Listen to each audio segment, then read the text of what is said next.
As I read the narratives of my strengths, I find myself questioning their origins.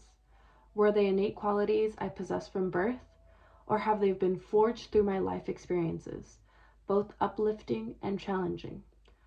Are our strengths ingrained in us from the start, or do the trials and tribulations of life sculpt them over time?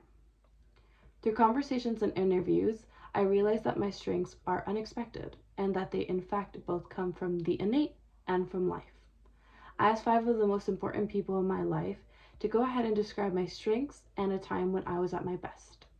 These include my boyfriend Brandon, my mother and father, my best friend Nureli, and my little cousin Gabriella. I noticed with these interviews that there is a pattern in the best qualities and strengths. This pattern includes mental strength, kindness, and protectiveness. I also realized that who I am is an independent woman who is at my best when I am helping others. I will use these patterns and what I have learned of who I am to promote myself in the workplace and create conflict resolution between a team that I am given. But let's go ahead and focus on the patterns that I have. The first one, mental strength. The first person to go ahead and talk about this was in fact my mother, which I did interview her first. My mother stated, "When you got sick, it was awful. You were truly no longer here. But with your strengths, you were able to pull yourself out of that state of mind. You are strong and you love yourself and loved everybody else enough to get better." In 2021, I got mentally sick. I was extremely depressed and anxious. But thankfully, with the grace of God, my family, the support team around me, and as my mother mentioned, my state of mind, I got better and I was able to pull myself out of there. So I would like to see myself as someone who's mentally strong. Next, kindness. When I interviewed my boyfriend, he stated, "There was one time while we were working together, we both work at the YMCA, that I came downstairs to talk to you and you were helping an old lady sign up for a membership. You were so kind and smiley, and I overheard you got them a free membership by letting them know about the insurance paid memberships. That was so sweet, and I could tell the lady was relieved and happy about it." I currently work at the YMCA where I do a lot of issues with people, memberships, stuff like that. I am mainly membership field, so I deal with a bunch of other people. But I would like to mention that with my kindness and with my mental strength, I have a visual aid, which is this picture right here, kind of broken. This picture is of my mother and I when I was younger, which at the core, she is the reason for my strength in my mind and my kindness. She is one of the reasons for who I am. Actually, the main reason. She's always been there and she's taught me to be strong. Let's go on to the final pattern, protectiveness. When I interviewed Ureli, my best friend, she said, and I stated, "You are crazy, dude, but your craziness could also be called protectiveness, which is a strength. You are so kind and compassionate too. You know what we've been through, and you're always there for me when I need you." She did mention a specific story, but it's personal to her. But just to give a little overview, it was basically a time where she was completely alone, and I dropped everything to be with her. To me, my family and my friends are everything, and I will continue to protect them. So if I ever have a new form of family without no workforce or anything, I will be protective of them too. But through these patterns, I realized who I was, which, as I mentioned, is an independent woman who is best when I'm helping others.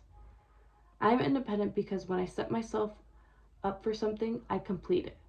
I reach my goals no matter what it takes. When I'm helping people, I use 2 of our course concepts. I remove emotional fallacies and I use emotional intelligence. Emotional fallacies will hinder how I help others. I cannot be emotional nor have emotional fallacies whenever I go and talk to people. I must be intellectual when I talk to them and understand that these people have their own drama. In Chapter 8, it states, "We define emotions as our body's response and our interpretation of internal and external triggers that can either help or hinder our goals. I choose what will help my goals, and I will remove what will hinder them." But now understanding my patterns and who I am, I will be able to go ahead and use these strengths in an action plan outside of my workforce. outside of school actually. I will use it in my workforce. I will promote who I am through my kindness and charisma and my need for helping each other. But mainly, I will go ahead and give more conflict resolutions within any team or workplace that I am in. For example, in Chapter 11, it states, strong communication skills directly relate to building and maintaining client business relationships. Effectively trained employees have a necessary communication and listening skills to ensure clients' needs are met. With my kindness and who I am, I have good communication skills that will help promote me in the workplace and will help me with any conflicts that arise. Also in Chapter 8, it states, however, since you can choose when and how you express emotions, you can set aside time specifically for dealing with emotions so that you don't feel as if they're piling up or weighing you down. Conflict resolution is a lot of emotional value and strength. And with my mental strength, I understand that I will be feeling emotions as well. But I know that I must set aside time to go ahead and feel those emotions and not express them in the moment. Also, two other course concepts that I will use in conflict resolution is assertiveness and cooperation. I am a defensive and protective person. I am very assertive and will be direct, but I understand that cooperation is needed in a workplace. In conclusion, my strengths are unexpected, and they come from both my innate and my life. But now understanding my strengths and when I am at my best, I will be able to take them into the work field and promote myself. I am kind, I am strong, and I am protective. I am an independent woman who will go to lengths to help others. But seeing myself from other people's perspective reminds me not to be hard on myself.